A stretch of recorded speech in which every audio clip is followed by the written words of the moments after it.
Hello, friends. Welcome to She Wonders Why. I'm Andrea with the Bangs, and I'd like to welcome back returning guest and Lord of Puns, Benjamin Boyce. In this episode, we are able to discuss Benjamin's specialty of iconoclasm.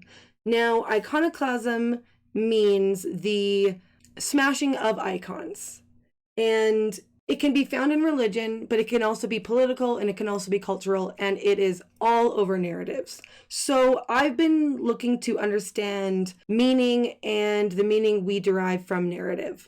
So it was extremely informative for me to have the chance to sit down and discuss this subject with Ben. And we were also able to discuss another really important aspect of narrative, the embodiment of the feminine, particularly how Benjamin channels the feminine into his female characters, despite the fact that he himself is male.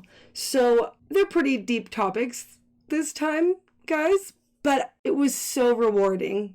I really am excited about this chat, and I think you guys are really going to enjoy it as well. So as always, I am super curious as to what you think about this discussion, so please leave me or Benjamin a question or comment. And if you're new to my channel and enjoy this content, please subscribe. Now, without keeping you waiting any longer, here is my chat with Benjamin Boyce.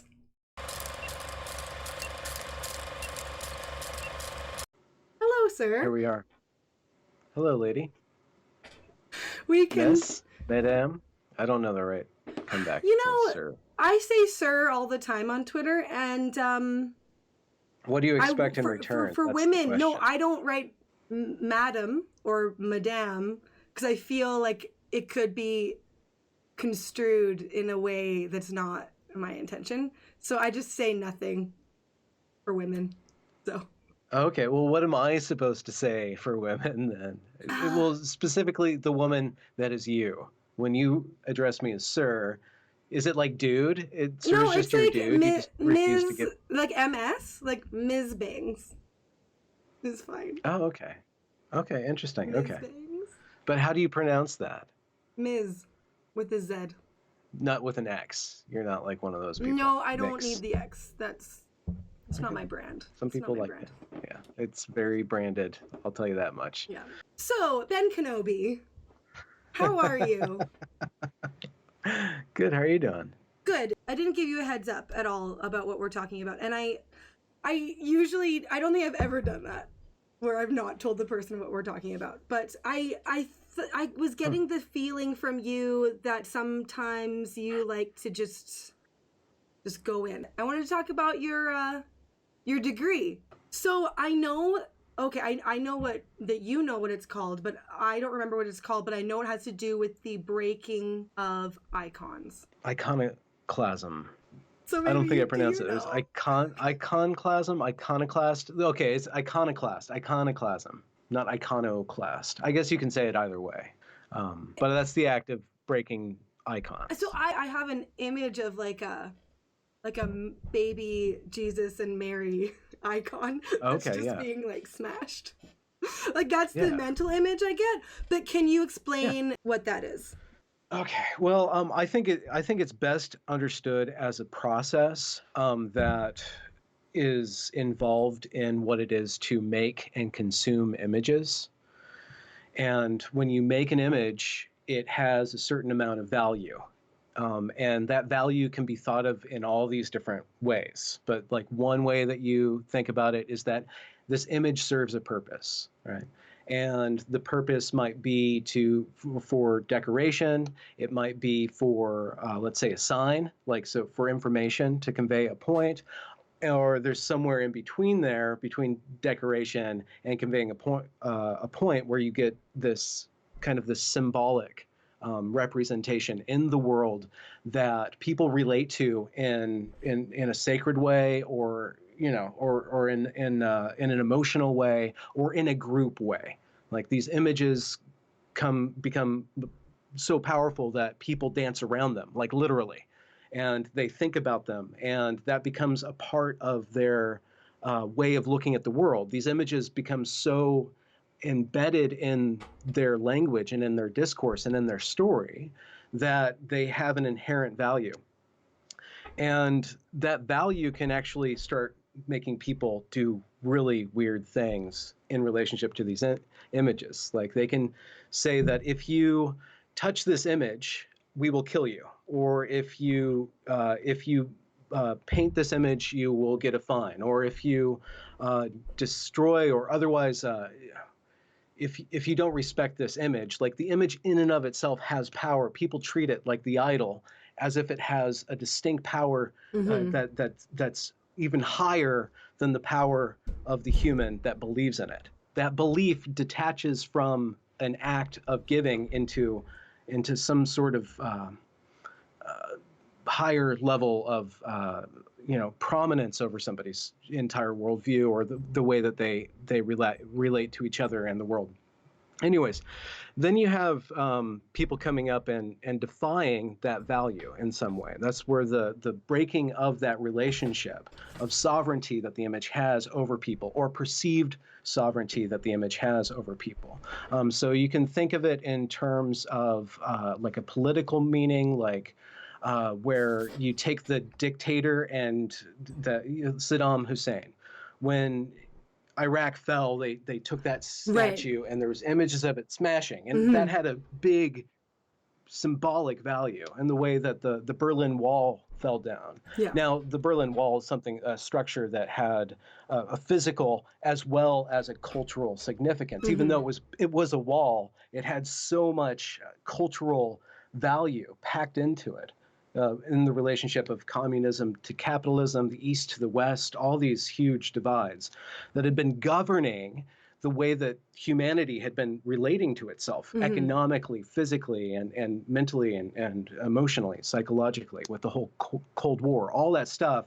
When that wall broke, or when that wall was broken, it was that in and of itself became another image. The image of the wall became this huge cultural image that was a part of a narrative of reconciliation and change in the world and progress. And I've never heard of the idea of breaking icons before. I know I've heard of the Berlin Wall being pulled down, but I never heard of it in a sort of formalized study. So I just want to know more about it and where it falls into like the sacred and meaning and what it means for people. Yeah. To engage in such acts. Is it good or is it bad? Is it amoral? It's either or. Is what good? The destruction of images, or the creation of images? The destruction. The breaking of the image is a certain phase in the life of an image, right? Okay. So if you look at the creation of the image that's at the foundation of Judeo-Christianity, in the book of Genesis, there is this narrative about this man who goes up this mountain and he receives these tablets. And the tablets were written by the entity that created everything, right? And the man comes down the mountain with these words, and he looks down at the people that he's bringing this like letter from like the creator of the universe to. Like, so this really powerful object he's bringing to these people, and these people are all dancing around another object that's a cow. And it's a golden cow. And that upsets the man who got the super duper like powerful information from the creator of the universe. It upsets him so much that he breaks that letter, and he has to go all the way back up and get another copy. Right. Yeah, another copy. You know that story, yes, right? I do. Yeah, the 10 Commandments. So that story, and this is one of the first projects that I did at Evergreen, was telling this story, and under the lens of the icon and the breaking of the icon. And I made the argument that what that symbolized was the transfer of meaning from the image to the abstraction. Like that was the beginning of the word. Like when you go all the way to the later part of that book, when in the beginning was the word, that is talking about the word of God, but it's also talking about the beginning of the story was that we stopped relating to these images for our sacred meaning, and we started to place that sacred meaning inside of the abstract, right? And if you look at the first letter of the Hebrew alphabet, Aleph. which is the Aleph, yeah, it's actually an ox, Yeah. right? So you have this beautiful story that's showing you the death of the image, which is that golden cow, but the process of transcribing the image, the sacred from the image to the abstraction is not an easy task, and there was a break that had to be healed by all these different means. But anyways, what I'm trying to say is that even the word becomes an image. And by that, I mean that we invest meaning into vessels. And the vessel appears to hold the meaning, but it doesn't. We hold the meaning. We're lending the meaning to the vessel, whether it's a word or an icon or an image. And the narratives that we tell, like you just said, about how a narrative holds meaning for us, is that we are lending meaning in a net because we're creating meaning out of our lives. And the process of breaking the image is actually to free the meaning from that vessel into the person, right?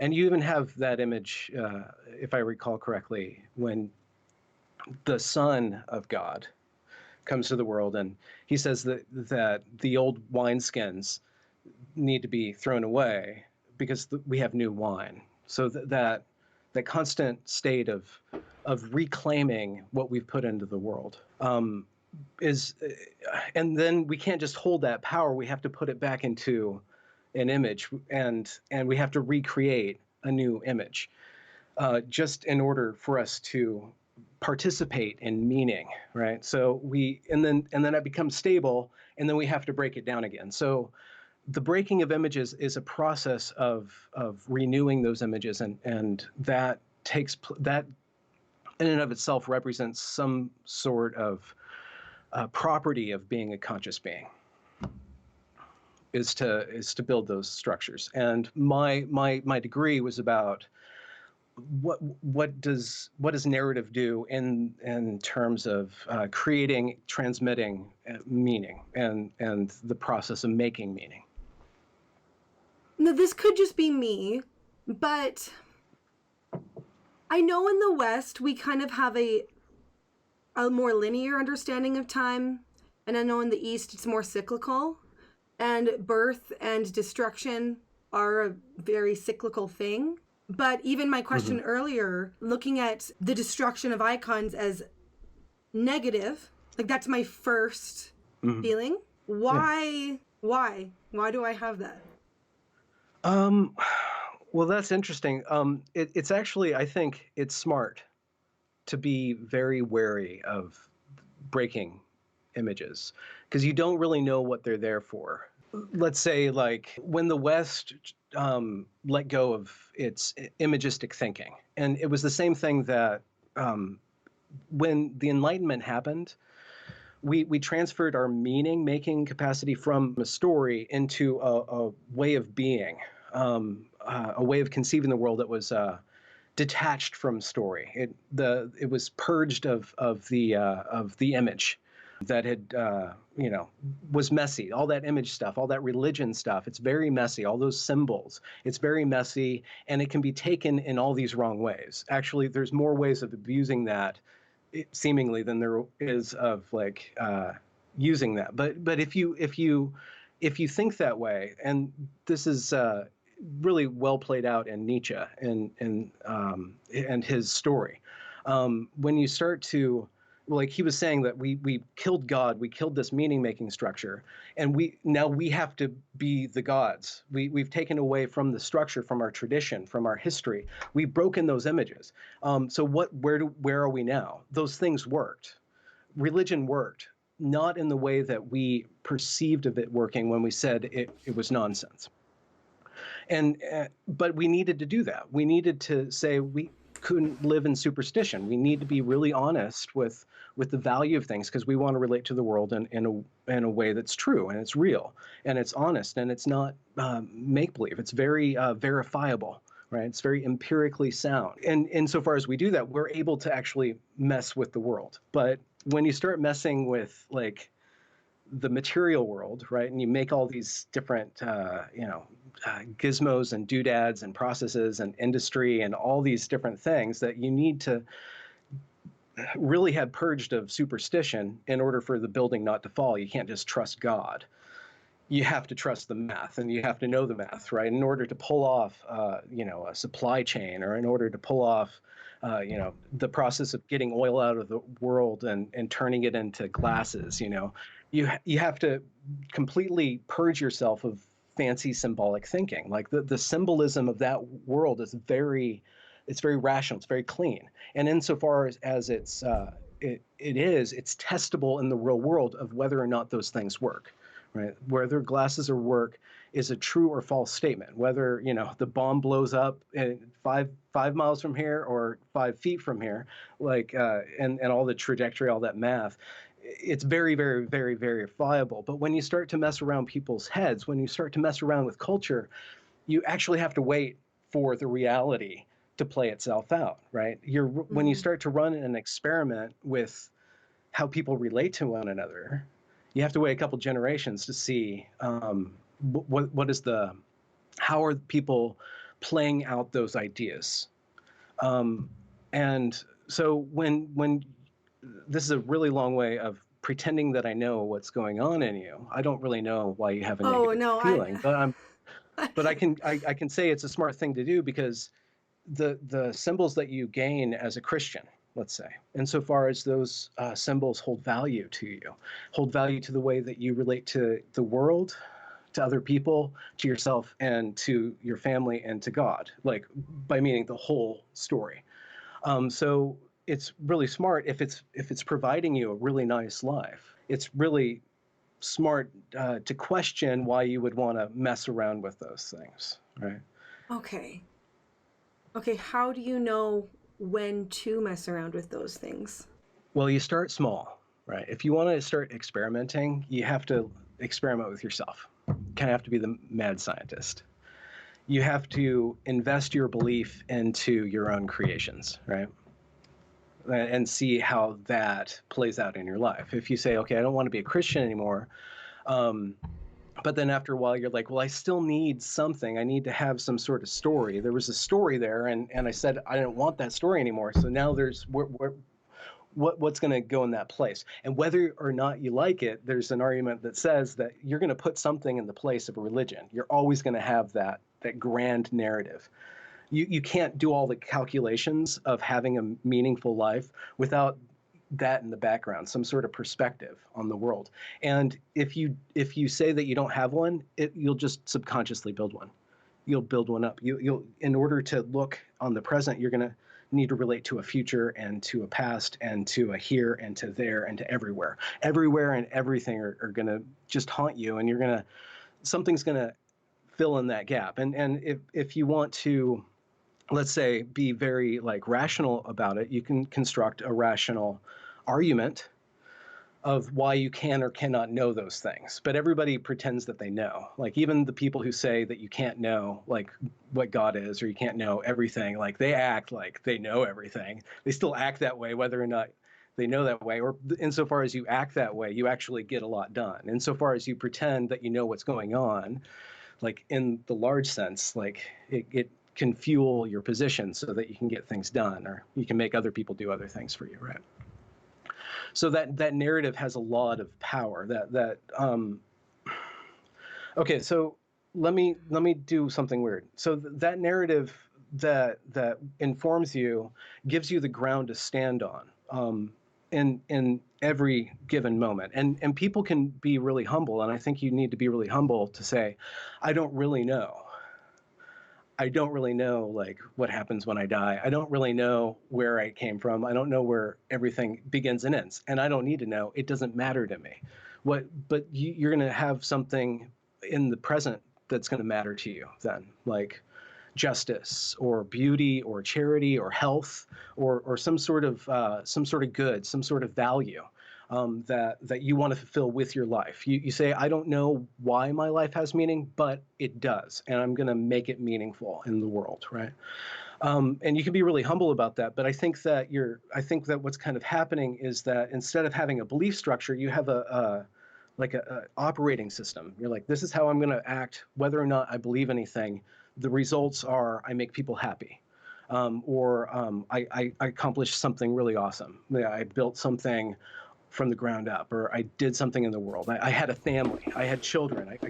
I grew them up, and they were good, and I taught them what they needed to know, and they had good life, good lives. That placing the value in the world, it doesn't necessarily have to have like a grand story going on, but I think it's comfortable when you have that, when you just have a belief system, whether or not you completely invest all of your belief in it, and you still say, I don't really know, but that's still a beautiful thing to me, and you have that there. I think people just gravitate into wanting to have that story. I think our imaginations need to have that story, and so we're always going to be building one. And so when you mess around with one, what you're doing is you're saying, I want to believe in this way of thinking, or this way of doing, or this religion, or this philosophy, or this value system, and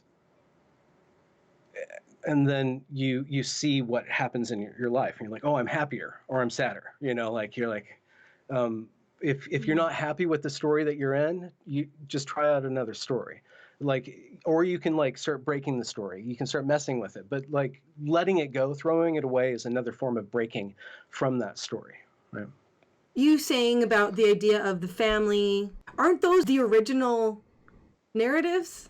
Like that mother goddess, the mother child, that we're just starting over. If we're going to find meaning within our own little lives, isn't that how all of this gave rise to those great narratives in the first place? The narratives function. So you can say that you don't believe in them, but people do, right? So the stories that last, that's what I'm trying to say. Okay. So if a story has a big impact, it's going to make a big impression. So if you go and look for the beginning of stories, you're going to see whatever people believed enough to actually put into a form, and accidentally or not, they knew that form would live on for ages. Like the mother goddess, if you can say, I don't know where you're getting your information that the family was the first story. I mean, I just got an image of those really, really old little statues. Yeah, I'm just thinking Neolithic, like prehistory. Yeah. Yeah. We don't know the stories. Human beings have been talking much longer than they've been remembering that they've been talking, right? Or longer than they've actually encoded into a fossil record, because most of that was verbal, and that stuff, unless you have some sort of super time machine that can dial back in on the waveforms of the past, you're not going to be able to really see where all the stories first came from in the very, very, very, very beginning. But insofar as we have the stories that have lasted, they are very, very simple stories. Like the oldest stories that we have that were encoded are very simple. They're mythological. They have like Enkidu and the Gilgamesh, story. Yeah. Yeah, that's a really, really old story. There's these mythologies about Inanna, I think. There's Ishtar, or Ishitar, and her descent down into the underworld. Like one of the first goddesses that shows up on this side of the world, on the west, is this that narrative of the female going into the belly of the earth and dying, and then coming back up and filled with new power and completely on fire, which you can see that relates to the world. But that story actually gets retold and retold and retold. That story, that program, that plot just reverberates in stories, and you can see it pop up over and over and over again. And whether or not that's because that story has some really deep meaning, or it's just a fucking good narrative, right? Which means that it really hits us on a deep meaning. I think that you can ascribe it some sort of really high value if a story can be told over and over and over again. And that's why it's so fun to make stories in this day and age, because you can just tell story, right? You can just go online and you tell a story, and you can see if if it works or if it doesn't work, right? And that's the life of the novelist, the life of the fictionist, the life of somebody who invests themselves into creating stories. It's like they're just trying to find a good story by putting all these different elements together. And you can look at that and see that there's a formula there. And formula works with a certain set of expectations, but like you can around with all that. Like there's a whole world out there of narrative. Like it's gotten really complex. It hasn't like stayed simple.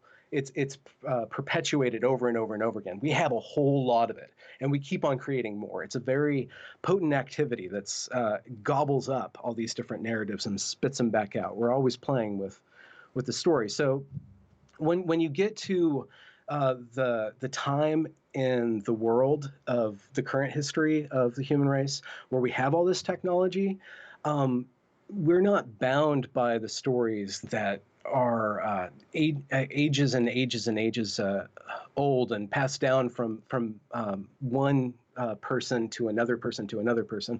We can type something out and everybody all at once sees it, right? So that changes humans' relationship to narrative is radically different than any other time in history.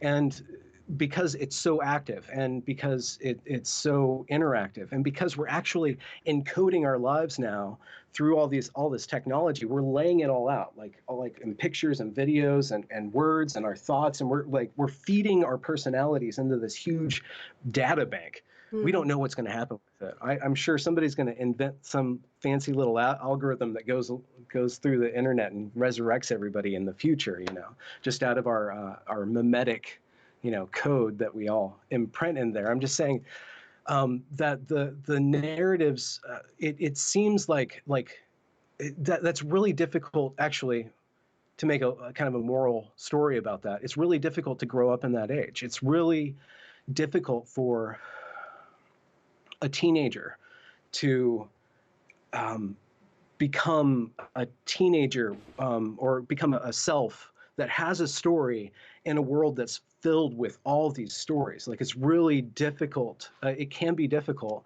to find like authenticity through the realm of identity and all these different categories that people have put themselves into or find value in, whether it's their race or their class or their political compass or, like all these different churches, of the mind, all these different ideologies. Like people really want to be a person and tell their story and have their belief system because it feels good. And then they get to be with other people and stuff. And so we're living in a world that you can invent yourself constantly.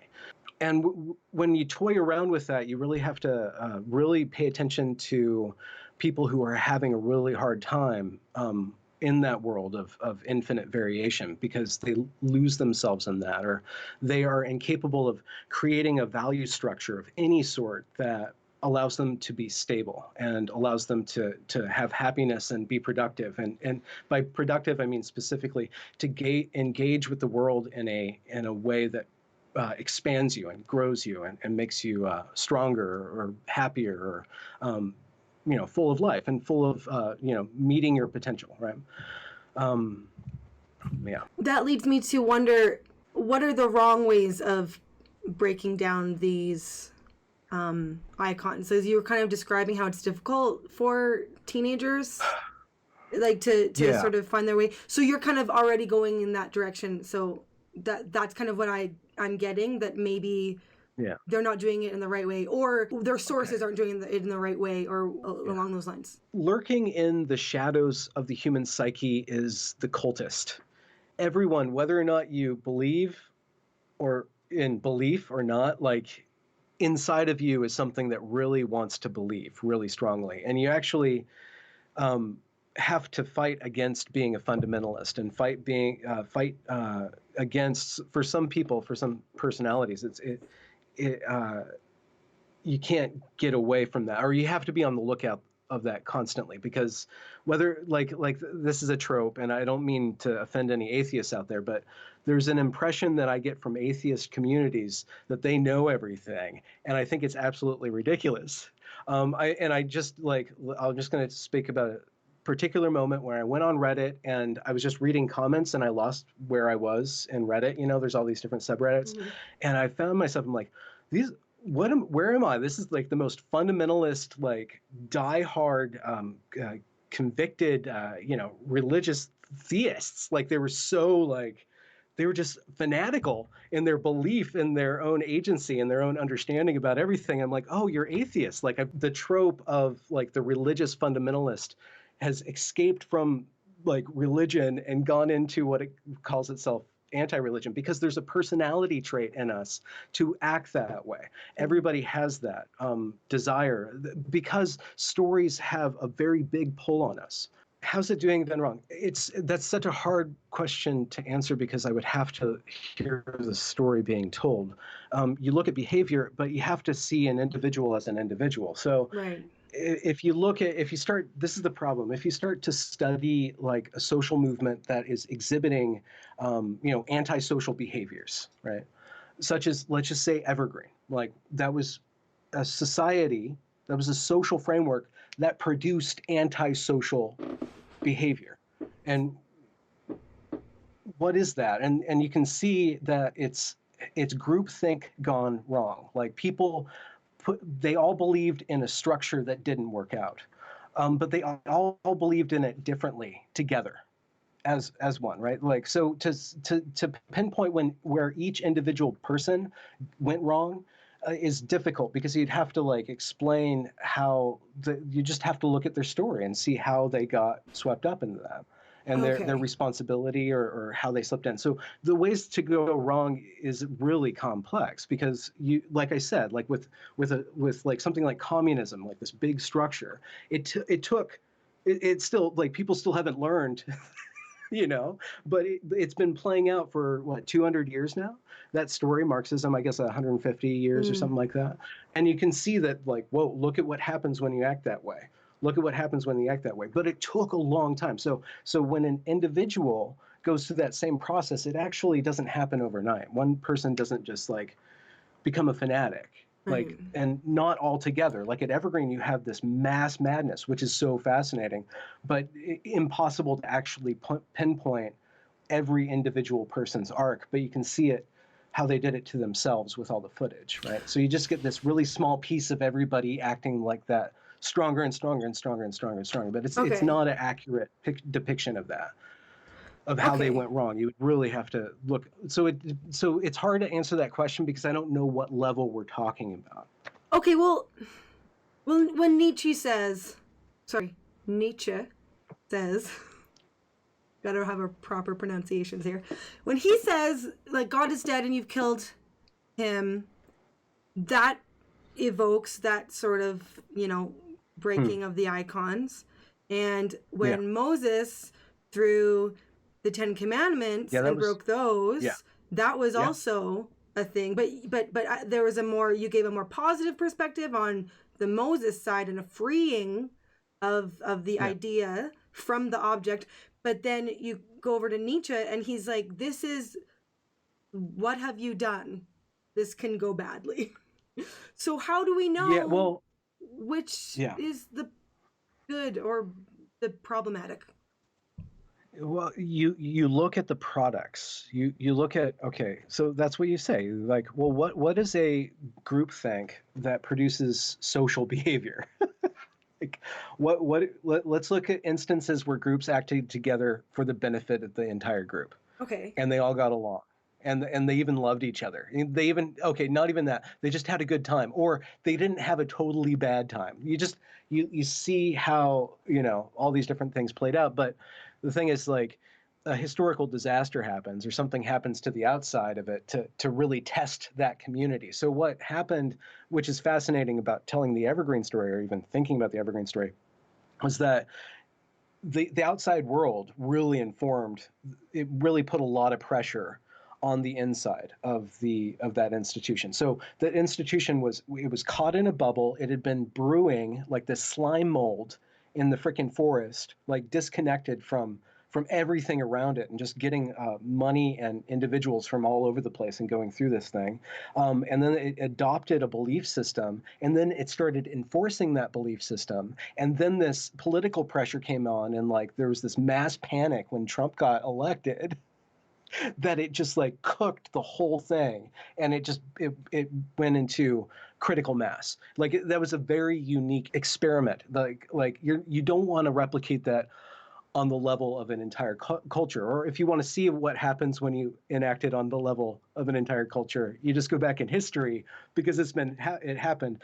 The Chinese Revolution, what happened in China, what happened in Evergreen have a lot in common, like an uncomfortably large amount in common in the way that they constructed and then enforced and then increased the pressure on a certain narrative, like really testing it out. Mm. And the opportunity for us now is to really understand, like when you look at, like a particle accelerator, if you want to understand like whatever boson you're looking for, you smash it apart and then you study its entrails, right?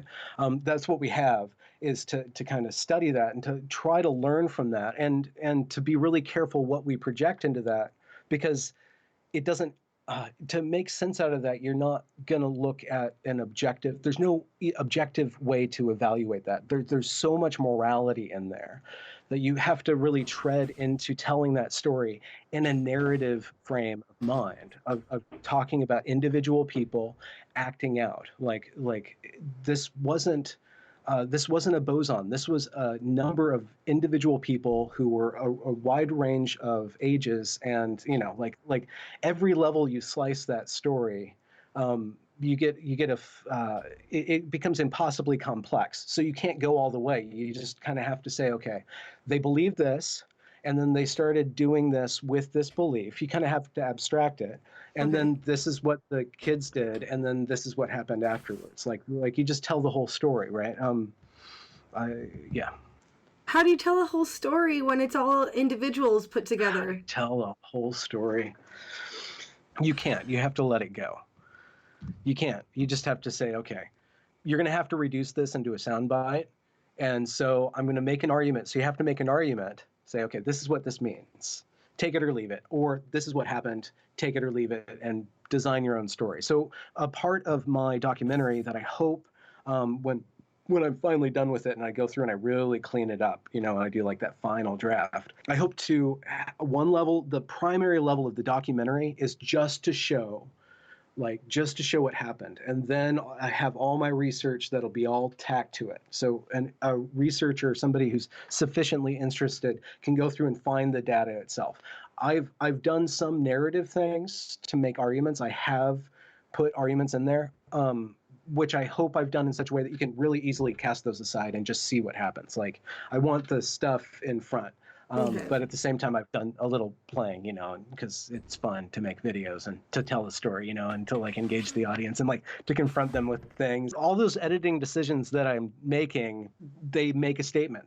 I'm already making a choice. And insofar as I'm making a choice, I'm imprinting a narrative on somebody's consciousness so that when they arrive at the end, they will have experienced a lot of enough to like build their own story, but like a kind of a definite impression that this is not a good thing. What happened there, we don't want to repeat that. I really want to make that clear. I don't think that should be repeated. Mm-hmm. So insofar as I don't want that, I do critique, and you have to, like there is some playfulness, you can't avoid it. So you might as well have fun with it. Yeah. Okay. So I'm going to bring in some points that you have said throughout this. It sounds like, with regards to what's the actual name of the breaking of the icons? I feel so like ridiculous being like the breaking of the icons. Iconoclasm. I like the way you say that. I like it. Let's give it the breaking of the icons. Okay. I like that. That's a good one. Okay. The best way, the way to do it is to do it on an individual level in our modern day. To do what? To break the icons. To like program. To rewrite your programming. Yes. Your mythological programming. If we want, because I've studied Christian history, like for my degree, That's what I did. And Yeah. I've seen how ritual and dogma and power along with those things Oh yeah. makes it very rigid and very bad. Like something you don't want to be part of, like something that's like Either unhealthy or icky or something like that. Yeah, yeah. it has a bunch of different products, So I but don't it's also how people are implementing it. How do you make a foolproof myth, right? How do you make a myth that people can't turn into a weapon? You can't. I know. Human beings Well, are that's such why we assholes. They will use anything in their power or their grasp to be an asshole with. So if you make a powerful narrative, you bet your bottom dollar. It even says that in the Quran. God says to Muhammad that like your words are going to be used in the absolute worst possible way. You understand that? That's might be in a hadith or something like that. well You can't build a foolproof iconic mythology. But if you think that you want a mythology, I caution respect. The first move of building a good story is respect for your sources.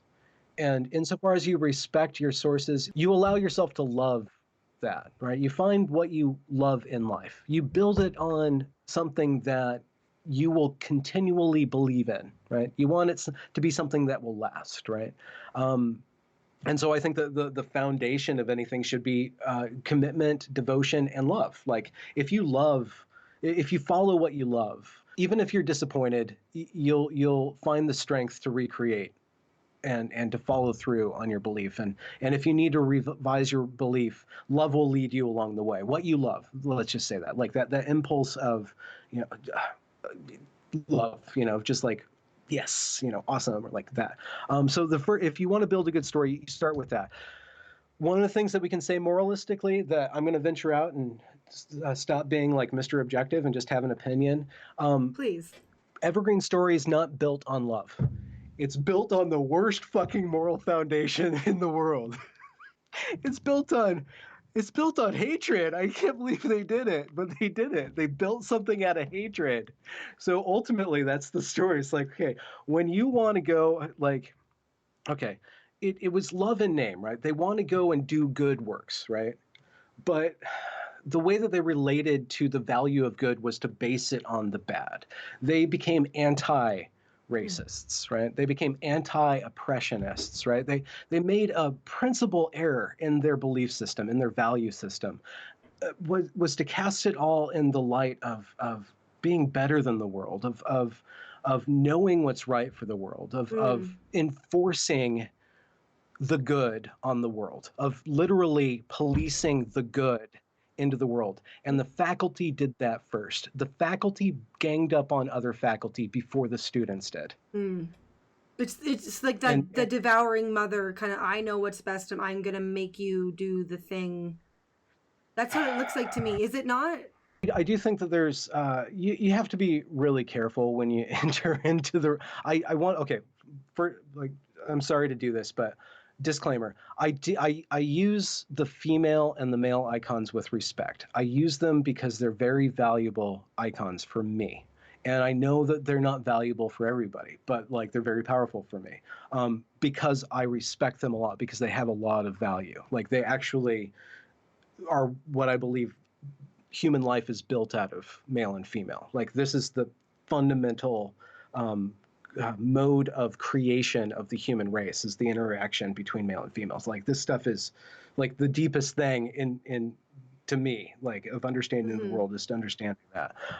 Now it's very complex, but if you say something like, okay, this is the devouring mother, with a grain of salt, I would say that you do have a lot of women without children in the mix. Like statistically, a lot of the people who are enacting that policing behavior are women without children.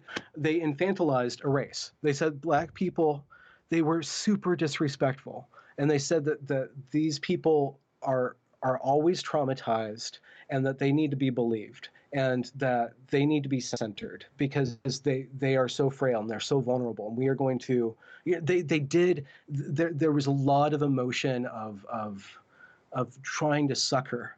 So there was, I think, because there was a lot of women, and they're like either childless or for a number of different reasons, but a lot of them are childless, and they projected that. I saw that. So for what that's worth, I do see that operating in certain portions. But when you get to George Bridges, right, this is the weird thing, is that you don't see a man. You don't see a man when you see George Bridges' character tested under that. You see somebody, well, you see a male for sure, but you see somebody completely passive and catering to everybody in every room, and just catering, and not just going along with and telling everybody what they want to know, like not actually making a story, like just it's fascinating. That's not I don't see a devouring mother in that. I see the lack of male agency. Okay. I think that proper male agency is there to balance the way in which the infantilized students Yeah. were acting like freaking infants, right? Yeah. They were literally acting like infants, and you needed you needed a dad to come in there and just and say no. You do not do that. That is against the rules, and we do not. I do not put up with that, and I'm not going to do what you say if you cannot respect me. Because if you don't respect me, you don't respect the institution, and therefore everybody else in this institution that works for this institution or got their degree from this institution, or all the work that all the people put into that institution is being disrespected.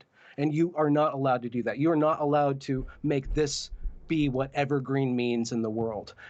They didn't do that at all. And like a proper, I would say, like, I'm sorry, I don't mean like a woman can't do this, but like a proper, strong, authoritative, not authoritarian, but authoritative voice to call everything into order. There was a mixing of that. And I think that you could like tell some Jungian kind of story out of that. But yeah, I do see that if you want to cast the ways in which males and females acted in that environment, you see a very interesting mix of fatherhood and motherhood kind of gone wrong. The culture broke down. Right. This is actually a perfect segue over to what else I wanted to talk to you about, which was the masculine and the feminine. Now, I think that because of their presence in story and in narration, like that's Yeah. it seems like, oh, that's kind of a random thing to tag on, but I don't think it's tagged on. And you kind of explained it earlier about how they're so deep and fundamental for telling a story. Yeah. And For a story, yeah, for sure, man. Right. Make me an epic without men and women. Do it. I will concede you the viability of non-binary gender ideology if they can make a freaking awesome epic without one. If they can make a cultural relic that people live their entire lives out of, like on the level of like the Grecian myths, or like the Mahabharata. If they can get within 5,000 yards of the Mahabharata on the power of narrative, then I will respect them insofar as their viable ideology. Like, but without that, I don't think that you can actually build a narrative. But that's what gender is made out of. They're trying to tell a story, but I don't think it's a really. I think it's really, really difficult to make an entire cultural framework without a deep understanding of the nature of men and women, because that nature is real, and it unfolds over time. With a subtle enough mind or nose for it and enough human experience, you can start to predict behavior based on somebody's sex. Like you kind of just know. And I think, like, even in the moment, like in my personal relationships, I always feel differently about a man than a woman. It doesn't matter how masculine or feminine they are. Like, I just have a fundamental just a bodily sense. Like, it's not even out of my control. I'm not projecting it. Like, I just feel differently. I can't ignore that. Like, and if I do ignore that, what information am I blocking myself access to? I think that furthermore, and this is my other argument, I don't think it's an accurate depiction of the world to say that sex doesn't exist, and that gender isn't a very powerful force in a cultural context. It's an absolutely powerful force, and it happens on the level of physical attraction, but it also happens in the level of personality and in meaning, in the way that men and women shape their cognitive lives. They find different things valuable, right? And insofar as that there's a pattern of masculine and feminine, I think with a subtle enough hand and with a respectful enough voice, you can speak about realities of human personality in terms of men and women. You can make really deep stories if you say that there was a river god and then there was a queen of the sea, right? Or there was a man who was naked under a tree, and then all of a sudden he was a man and a woman, and then the whole world came out of that, and then you have a story that goes to the end of freaking time, right? And then becomes so infectious that it creates the foundation for an entire civilization that's what, like 2,000 years, like 3,000 years down that story, like telling that story to itself and stuff. So I think that okay, so I just wanted to make that argument that I think that it's justified to think in terms of male and female, and it's actually very fruitful too. And I really enjoy it. Because I fall in love with my characters when I tell like a story about a woman, and I really embody my men. Like I really get a personal connection to the characters that I relate to through my fiction. And so the constructs that I build are kind of taken out of the constructs that I've consumed, but also the experiences that I have and the ways that I feel towards different people in the world. So the function of really dwelling inside of a story prompts you to actually like bring as much of your real life experience into the story. So like something like a novel or something like a really long TV show, you really get close to the people inside that story. And that's the power of narrative, or the clue that you're telling a good story is when you're inside of it and you're not outside of it. You're not wanting to try to run away. And the weird thing about what people call the postmodernist, deconstructionist thing is that in a certain respect, it was a move to try to exist outside of story by telling stories about stories. It was the critical nature of critical theory and that entire discourse. It's all founded on telling stories, but it's telling anti-stories. It's resisting stories. It's turning stories over. It's in a constant process of iconoclasm and icon making, but because when you feed a whole bunch of human beings through that sieve, through that activity, it gives rise to a lot of just negative behaviors and negative processes, like mental processes of breaking down stories and not really building. Like you can err on the side of infinite destruction once you start engaging in the act of constant criticism, or telling stories about stories, or using storytelling as a way of resisting or enforcing your story on the world. Which is another thing that I studied on top of literature and narrative. It's like, well, how do you break them? How do you build them? Like I wanted to know both, because I wanted to do both. Like like I said, like you can't, a story dies if it's not broken down. Like a character dies if they're not broken down. If there's no hardship, if there's no resistance against the narrative, then you're missing out on a whole bunch of relationships within the story, what we call meaning, which I never know what people are talking about when they talk about meaning. I never ever know that. That's like, it's like a black box of word for me, but I still use it when I have to. I don't know what it means. I think that's what a lot of people are searching for, what that means, what meaning means. So okay, there's good and bad ways of going about that, but yes, well, that's what another we're kind of talking about, right? Yeah, well, that is, but man, why do you bring it? I want to stay in masculine and feminine because I wanted to ask you more about it. You're going okay. So I usually try to go with the direction my guests go, but I'm gonna backtrack if that's okay a little bit. Back to, let's bounce around, Chica. Okay. Can I call you Chica? Yeah, sure, it's cute. Okay. So here's the thing. With regards to feminine, and I know that you got in trouble, I can't remember over exactly the instance, but something about feminine. Such old news. It is, I know, but that's not what I'm wanting to highlight. But it's just ironic because I think that you know more about women than I know. It was so fascinating. I didn't want to bring that up necessarily, but you obviously are reacting to it. So like, do you want to talk about? I interacted with the sacred form. So, and this is the funny thing, and okay. I'm talking about a group behavior. So I'm not talking about an individual, but what I did was this group was loosely called gender critical feminists, right? So they're critical of gender. They don't think gender exists. Mm-hmm. And I made a deeply, deeply gendered statement, and they really reacted to that. So it definitely does exist. I broke an icon, or I tread into sacred territory. So you can't say I'm gender critical. You can't say, oh, I don't believe in this stuff. Like, no, you do, you do, you do. If you say you don't, then I'll show you where you do. Like you believe in it right there. Oh, because you have a big reaction to it. So insofar as masculine and feminine have a very strong reaction, they do because it really informs desire and no, not even desire.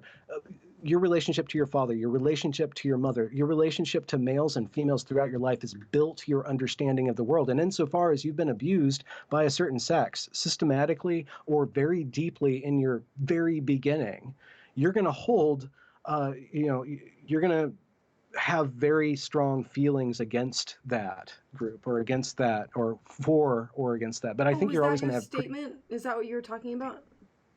No, I was talking about something stupid. Oh, okay. I just used the wrong word. Okay. Well, I used the word rational. And they got really irrational about it. Don't you love it when your point gets proved for you? So here's the thing. Okay, getting back to my question. The question, there are things, because I've listened. You have such big questions. I get lost in them. I know. I'm a very curious individual. You are. You build a big ground for you create a really big playground, and then you just set me free in it. You're like, okay, how do you do stories wrong? Okay. I'm sorry. It's just how I roll, man. No, love it. No, it's awesome. Okay, it's so broad. It's your talent. Okay, well, maybe your attention is so big that you can just invite that huge amount of roaming around. Well, but so what do you want to know about the masculine and feminine? What do you want to tell me about them? Well, here's what I know. This is the thing, and you might disagree, but I don't think you do. So I've heard you give some stories that you've made up, some fairy tales, some creation narratives. I see the way you speak about women, and yeah. I feel like you know women better than I know women. Huh. Like I feel like, and I'll explain tendencies of the feminine, like that like what I'm talking about, the building blocks of humanity, of story, of narrative, of the beauty, the depth of the meaning of the beauty of the feminine, like the wanting to be desired. There's certain truths about the world that you can only ever relate through a certain form of talking, like a certain form of relating. And I use narrative to encode certain attitudes I have toward what I'm writing about. And for whatever reason, one of the things that has always captured and held and changed my attention since I've been conscious is females. Like they have engaged my imagination and my feelings and my entire worldview, and commanded my engagement with every part of me.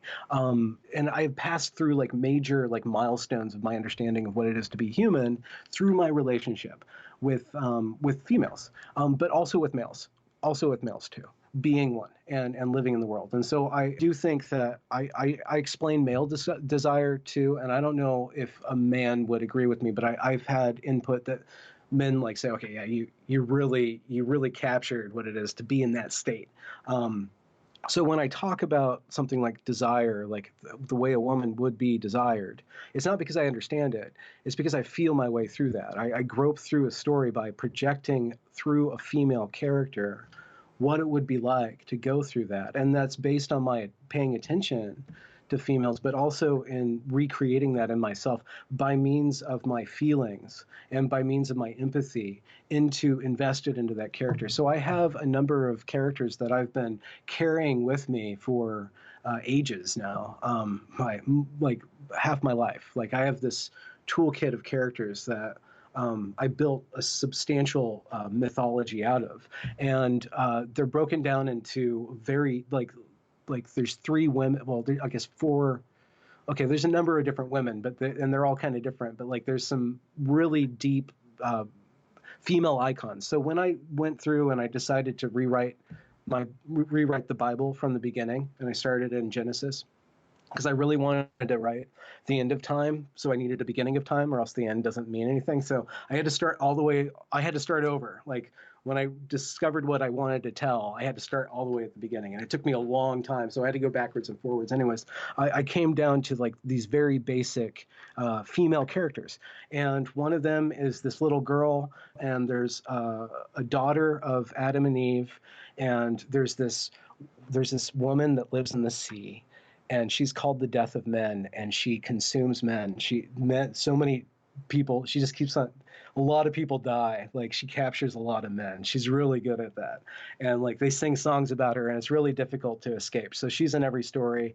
And then there's this woman who's the adult female, who I'll just say this plot point. She kills herself. At the beginning of time. She's like the first daughter of Adam and Eve, and she kills herself because something really bad happens. I won't tell you now. But she is constantly brought back to life and given the choice not to die, not to kill herself. And so this is, I have to explain this properly. She suffers throughout all of time. Like she experiences suffering throughout every age. And so I've made a lot of fiction, or I've imagined a lot about a woman who's really who really pays attention to the world because it's breaking her. Like or like there's this. I study and I use that character to really reach into deep emotions that I've experienced, like really deep emotions that I don't have a name for, that have really captured me or held me or informed what reality is about, and then I played around a lot with the relationship between a man and woman, because I think that the relationship in stories, just like the relationship of destroying the world, is like that one of the principal functions of discovering what a man or a woman is made of is to cause them to be absolutely attentive to each other, like absolutely completely absorbed with one another, like in a cataclysmic way, just like they absolutely intersect. And they really and in that intersection, in that paying attention to each other, like they develop, or they realize something that's very deep about what it is to be a man, what it is to be a father, what it is to interact in the world in that entire way of being given life and being driven by that desire to give new life. And then the secret of the woman is, what is it to give birth? What crazy, impossible to describe question is that? Like, how would you ever solve, like, what is that? Like, that doesn't happen by your conscious will. Your entire being is caught up in that, and just imagining the power of being able to take a man and turn him into men, like it, like what is that? I've done it. I have 3 men. Yeah, and that's like if you can like that's one of the best stories to tell, because it happens all the time, but like it's foundational. So I guess to not answer your question again, insofar as I tell a story that gives a woman insight into what it is to be a woman, it comes from listening, just really listening to that state. That's just where it comes from. Like I don't make it up, but I don't not make it up. I listen to it and I follow along, and I usually write a poem about it, or like I tell a story, like of love or loss, or like I interact with it in an emotional narrative way, but it's using all those tricks of narrative to really get close to a state of being. And I don't know. Women are huge riddles to me. Like, but I don't know why. If I was right, I can't take ownership for giving you any understanding of what it is to be a woman. Like, I can't even give you. I can't even be certain that I'm giving any information that's accurate as to what it is to be a man. So, like, if it resonates with you, it's purely on accident. It's not something that I willed into being. It comes from an act of having a relationship, a deep relationship, to a concept, which is a collection of experience re-embodied in a female vessel, and just reinventing a female in an act of pseudo discovery, like recreating that act of like falling in love, which is just this act of discovery. But when you create a fictional woman, it's different, but it's similar to discovery. Okay, I've decided the reason. I mean you've explained it, but I'm gonna recap. I think Please. that you're, because this is from things I've spoken about with you about attention in the past. I think you're a very observant individual.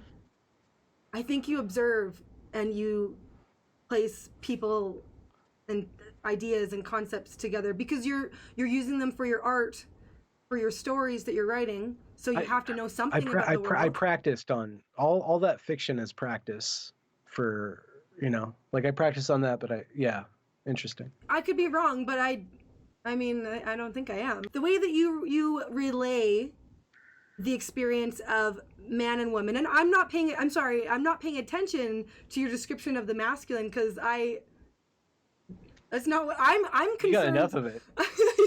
yeah. It's true. I'm not concerned about it because, well, I've also seen it in the hero's journey over and over again. That's not what captivates me. What captivates me about the stories you write, you don't only do a hero necessarily. No, you can't build a good story without it. I know, but you breathe life into the feminine. I'll tell you more than what I've seen. Okay, so I wanted to be a writer first. Okay, my first experience with writing was when I was 14. And I had a crush on, it was like one of my first super crush. It was just crazy. Like I just walked around just like totally obsessed with this girl in my youth group. Like, and I talked to her for like 3 hours a day, and like I was her like little pet, like younger, like, freshman, and she was a junior or whatever, but I was just totally just possessed with her, like totally possessed. And at the same time I was taking a creative writing course, and I had already liked writing, but like, I found that I could take words and I could concentrate the feeling that I had to her and like make them stronger, like by expressing them, like by that act of like singing about them or like, making a poem. And it was really, really bad poetry, but I discovered that I was taking the feeling that I had and I was manipulating it kind of like a drug addict. And she convinced me that like I shouldn't like her, and then I just started liking her friend, and I did the whole thing, and I just kept on like going through and like having these completely possessed, like for my entire high school career with no, not the entire, but like I went through a very big phase of just like being completely invested in women. Like it was this huge part of my life. I don't know.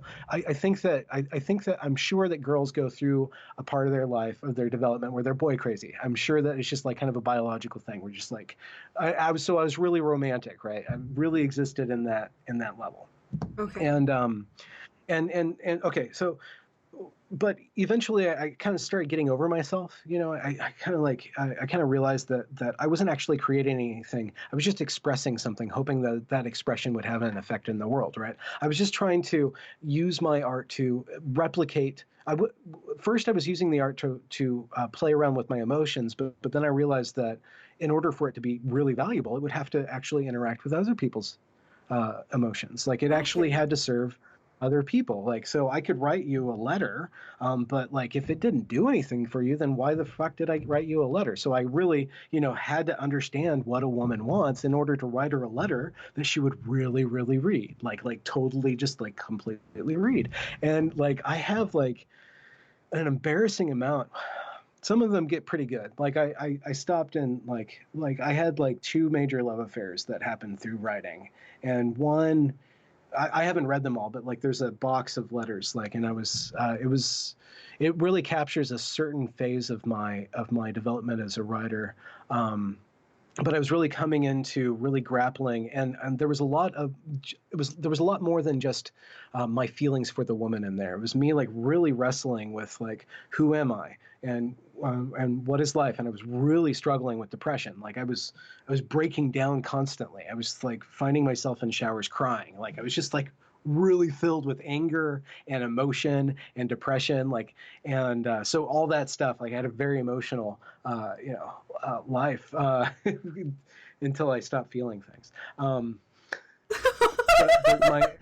Okay. So so the but in my maturation as a writer, and like going from being a poet to being somebody who's journaling to being somebody who really wants to create something for other people, something that somebody could pick up that didn't know me and just completely like be blown away by. And in order for me to do that, I would have to really believe in what I'm writing. If I want to recreate that power of emotion, I have to invest that emotion into the page. And what are the emotions that I know that I want to replicate, that I know will really touch people? So I spent a lot of time like really paying attention to what other people pay attention to, like and really examining how my behavior or my attention has an effect on other people's behavior, or how their power of personality affects the people's attention around them.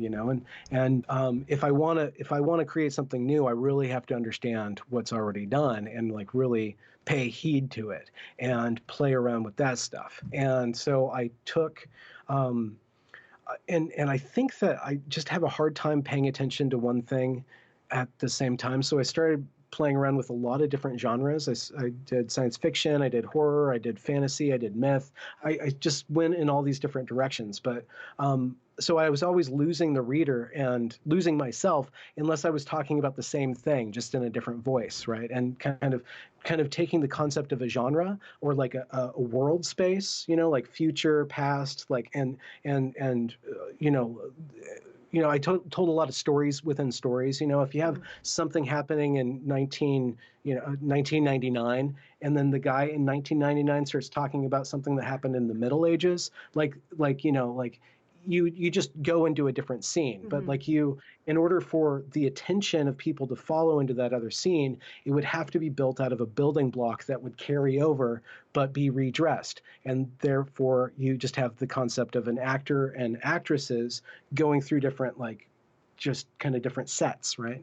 And so I walked up and down these different characters, males and females, through these different sets. But, in the distillation of really like trying to like get to the root of a good moment in a story, you want to really talk about somebody going through a really intense moment, right? So you use narrative to construct a reason why somebody would go through a very intense moment, and then use narrative to express that moment. So I'm trying to, I'm using the narrative to convey the emotion, but then the emotion comes through expressing the emotion, and that's why I'm not going to release anything until it has a poetic structure in it. It has a musicality to it. The story is actually, I'm playing like a song about these things. Everything's a song, and the language, the way that things come across, like is like on the narrative structure, but also in the way that it sounds, the way that it feels, like the way that it's expressed. Is something that really is embodied like on every level and really rings inside the imagination of other people. So you really have to, in a way, convince somebody of what you're convinced of. So I have to convince myself that the woman that I'm talking about is a woman in order to convince you that it's a woman. And insofar as you like get caught up into that, like it expands on your idea of yourself because you went through that experience too. It's like I'm giving you a memory. I'm upgrading your experience of being a woman. In a way, in just in a narrative way, because I poked certain buttons, and I don't do it intentionally. I try not to do it intentionally. I just try to feel my way through it because I don't want to actually manipulate anybody. I want to really just, do that process of merging with somebody's imagination and giving them something that it just informs them and they live through, and like it becomes a part of their idea of what the world is made out of, basically. So. Okay. No, it's just a lot to take in. Yeah, I'm sorry. I'm just filling up your head with all these word games of mine, aren't I? No, well, I've wondered this for a while, and I've wanted to ask you, but I've sort of tried to think about why I don't know these things in the first place. And like, how does he know and I don't know? And so it's sort of like I'm getting my answer finally, and it's like, oh, I have to process it. Yeah.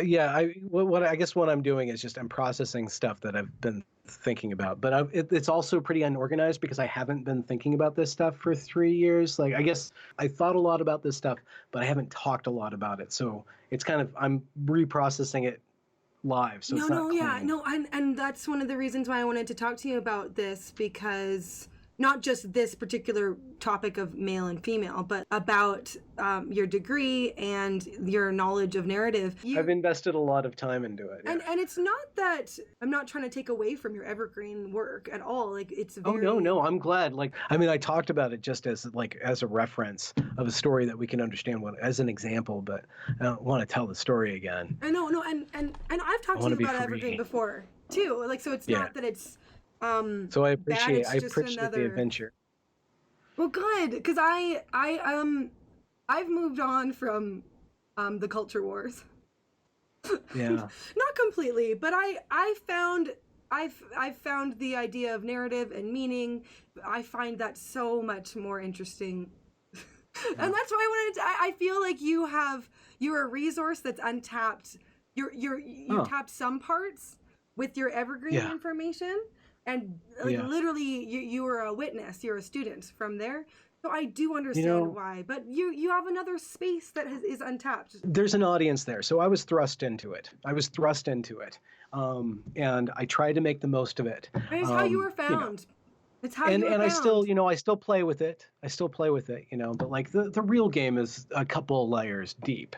Like the real stuff is convincing people to sit through an hour and a half interview with like a premier researcher on like this really little known concept of why American teenagers are falling off the cliff into hormone therapy. Like really real conversations that are like over here. But like it's loosely.